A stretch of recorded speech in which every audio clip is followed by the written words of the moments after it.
Good morning students, आप सबका स्वागत है श्री पीएसएम पब्लिक स्कूल के यूट्यूब चैनल में। मैं मीनाक्षी आज फिर आपके सामने उपस्थित हुई हूँ अपनी नई वीडियो के साथ, जो है कक्षा 5वीं, विषय है हिंदी, पाठ 7, शीर्षक डाकिये की कहानी, कंवर सिंह की जुबानी।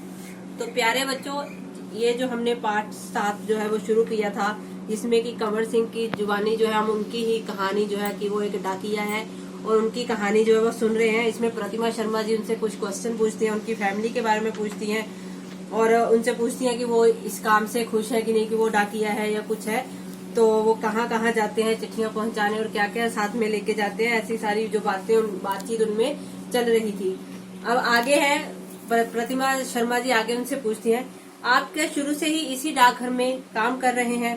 अब उन्होंने पूछा कंवर सिंह जी से कि आप क्या शुरू से इसी डाकघर में काम कर रहे हैं? तो कंवर सिंह जी बोल रहे हैं, शुरू में तो मैंने लाहौल स्पीति जिले के किब्बर गांव में 3 साल तक नौकरी की है। उन्होंने बताया कि वो लाहौल स्पीति में भी किब्बर गांव है वहां पे, तो वहां पे वो 3 साल तक जो है अपनी नौकरी वो करके आए हैं। ये हिमाचल का सबसे ऊंचा गाँव है। इसके बाद 5 साल तक इसी जिले के काजा में और 5 साल तक किन्नौर जिले में नौकरी की है। अब उन्होंने बताया कि लाहौल स्पीति के ही काजा गांव में 5 साल उन्होंने नौकरी की थी और उसके बाद किन्नौर जिले में भी जो है उन्होंने नौकरी जो है 5 साल तक की है। उस वक्त इन गांवों में टेलीफोन नहीं थे, बसें भी सिर्फ मुख्यालयों तक ही जाती थी। अभी भी कई ऐसे गांव हैं यहाँ ना तो बस जाती है और ना ही वहाँ टेलीफोन है। ऐसी जगह में ग्रामीण डाक सेवक का बहुत मान किया जाता है।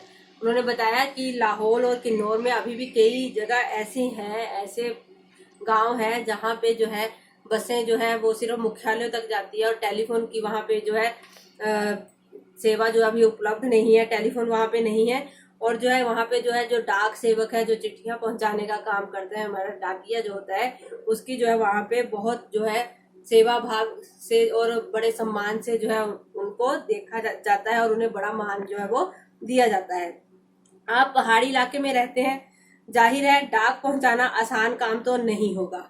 अब उनको जो है अगला क्वेश्चन पूछा गया कंवर सिंह को कि आप पहाड़ी इलाके में रहते हो, तो जहाँ पे जो आप डाक लेके जाते हो वो इतना आसान तो नहीं होगा, क्योंकि पहाड़ों पर चढ़ना उतरना बहुत मुश्किल काम है। हाँ, मुश्किलें तो आती ही हैं। जब मैं किन्नौर जिले के मुख्यालय रिकांग पीओ में नौकरी करता था तो सुबह 6 बजे मेरी ड्यूटी शुरू हो जाती थी। मैं 6 बजे सुबह शिमला जाने वाली बस में डाक का बोरा रखता था और रात को 8 बजे शिमला से आने वाली बस से डाक का बोरा उतारता था। अब वो कह रहे हैं कि जब मैं किन्नौर जिले के रिकांगपियो में काम करता था तो वहां पे जो है मुझे सुबह 6 बजे जो है जो बस जाती थी उस वक्त उसमें जो है डाक का बोरा रखना पड़ता था और रात को 8 बजे जब वापस बस आती थी तो वहां से उससे जो है डाक का बोरा उतारना पड़ता था। पैकर को ये सब काम करने पड़ते हैं। किन्नौर और लाहौल स्पीति हिमाचल प्रदेश के बहुत ठंडे तथा ऊंचे जिले हैं। इन जिलों में अप्रैल महीने में भी बर्फबारी हो जाती है। बर्फ में चलते हुए पैरों को ठंड से बचाना पड़ता है, वरना स्नो वाइट हो जाते हैं, जिससे पैर नीले पड़ जाते हैं और उनमें गैंग्रीन हो जाती है, जिससे उंगलियां झड़ भी सकती हैं। उन्होंने बताया है कि वहां पे बर्फ जो है अप्रैल महीने में भी कई बार पड़ जाती है, तो वहां पे जो है बर्फ से अपने पैरों को भी बचाना पड़ता है। जब चलना है तो पैरों का ही इस्तेमाल करेंगे और उससे जो है अगर बर्फ लग जाए, स्नो वाइट हो जाए, तो उससे गैंग्रीन हो जाती है, वो प्रॉब्लम हो जाती है उंगलियों में और उससे जो है उंगलियां जो है वो झड़ जाती हैं। इन जिलों में मुझे एक घर से दूसरे घर तक डाक पहुंचाने के लिए लगभग 26 किलोमीटर रोजाना चलना पड़ता था। अब जो है जब वो अपने बात बता रहे हैं कि लाहौल और किन्नौर में जब वो डाक को लेके जाते थे तो वहां पे उन्हें 26 किलोमीटर जो है डाक पहुंचाने का काम जो है 26 किलोमीटर पैदल चल के जो है वो करना पड़ता था। हिमाचल में एक गांव से दूसरे गांव की दूरी लगभग 4 या 5 किलोमीटर तक होती है। हिमाचल के गांव छोटे छोटे होते हैं। एक गांव में बस 8 से 10 या कभी कभी 6-7 घर ही होते हैं, इसलिए चलना काफी पड़ता है। चलना तो खैर हमारी आदत में है, ग्रामीण डाकिये की जिंदगी में तो चलना ही चलना है। अब उन्होंने बोला है कि ये तो हमें आदत पड़ गई है कि हमने चलना है। जो गांव में डाकिये होते हैं उनको बहुत ज्यादा चलना पड़ता है और पहाड़ी जो इलाके हैं वहां पे ना तो सड़कें बनी हुई हैं और जो गांव है वो भी 4-5 किलोमीटर की दूरी पर हर गांव में 4 या 5 या 7-8 घर ही होते हैं। आपने बताया था कि पहले आप डाक सेवक थे, अब पैकर हैं, इसके आगे भी कोई प्रमोशन है क्या? अब उन्होंने उनकी प्रमोशन के बारे में क्वेश्चन किया है कि क्या आप डाक सेवक थे, आप पैकर हैं, क्या इसके आगे भी आपकी कोई प्रमोशन होगी?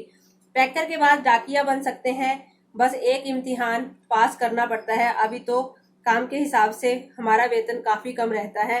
सारा दिन कुर्सी पर बैठकर काम करने वाले बाबू का वेतन कहीं ज्यादा होता है। पैकर का वेतन बाबू के जितना ही हो जाता है। अब तो डाकिये की नौकरी में लगना भी बहुत मुश्किल हो चुका है। हम में से जितने डाकिये रिटायर हो चुके हैं, उनकी जगह नए डाकियों को नहीं रखा जा रहा है। इससे पुराने डाकियों पर काम का बोझ दिन प्रतिदिन बढ़ता ही जा रहा है। ना जाने आने वाला समय कैसा होगा। अब उन्होंने बताया है कि पैकर के बाद जो है, जो नेक्स्ट प्रमोशन होती है वो डाकिया बन जाते हैं। और डाकिये के उन्होंने बताया है कि उनकी जो सैलरी है वो बहुत कम है उस हिसाब से, लेकिन जो कुर्सी पर बैठकर जो बाबू लेते हैं तनख्वाह, वो जो है काफी ज्यादा है। और जो डाकिये अभी रिटायर हो चुके हैं, उनकी जगह नए डाकियों की जो है, नए डाकियों को जो है नहीं रखा जा रहा है। इससे जो हमारा जो काम जो है वो बहुत ज्यादा बढ़ गया है। काम के दौरान कभी कोई बहुत खास बात हुई हो?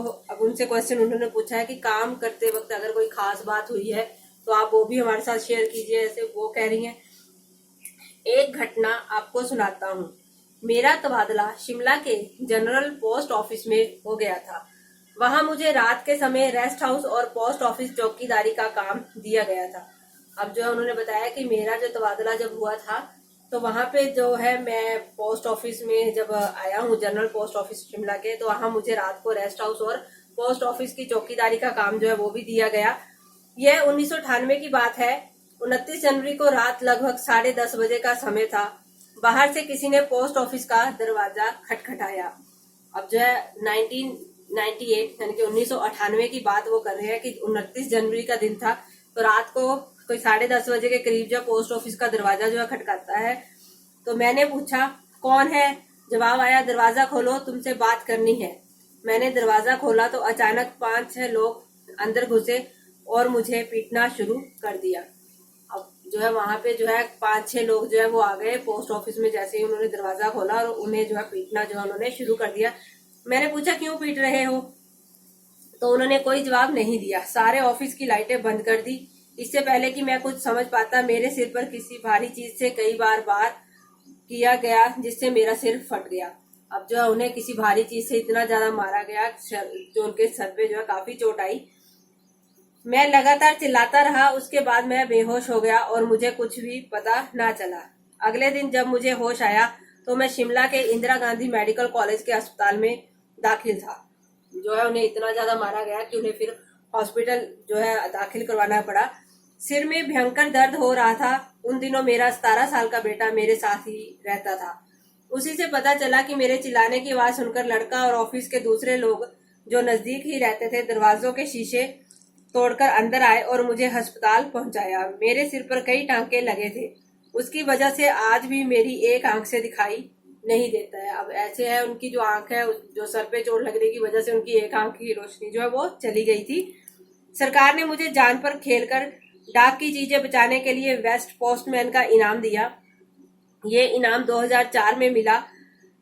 इस इनाम में 500 रुपए और प्रशस्ति पत्र दिया जाता है। मैं और मेरा परिवार बहुत खुश हुए। आज भी मैं गर्व से कहता हूँ, मैं बेस्ट पोस्टमैन हूँ। अब जो है उन्हें जो इनाम मिला उसमें जो है 500 रुपए थे और एक प्रशस्ति पत्र जो है दिया गया उनकी बहादुरी के लिए, जिससे कि वो और उनका परिवार जो है पाकर उसे इनाम को बहुत खुश हुए। और 1998 में जो वारदात हुई उसके लिए उनको इनाम जो है 2004 में मिला कि वो बेस्ट पोस्टमैन थे, जिन्होंने अपने पोस्ट ऑफिस की जो है चीजों को नुकसान नहीं होने दिया और उसकी जो है पोस्ट ऑफिस की रक्षा की। क्योंकि वो 5-6 लोग जो थे वो चोर होंगे और उन्होंने कैसे आके वहां पे जो है हमला कर दिया था। तो प्यारे बच्चों, ये पाठ यहीं तक है। इसमें जो है आपको इनकी जो डाकिये की कहानी है कंवर सिंह की, इनके बारे में आपने सुना कि वो डाकिये ने कैसे जो है पोस्ट ऑफिस की रक्षा की और वहां से जो सामान को हिलने भी नहीं दिया और चोरों को वहां से भगाने में काफी मदद की। हालांकि उन्हें अपनी एक आंख की रोशनी जो है वो भी गंवानी पड़ी। तो आप लोगों ने इस कहानी को अच्छे से पढ़ना है और समझना है और घर में रहना है, सुरक्षित रहना है।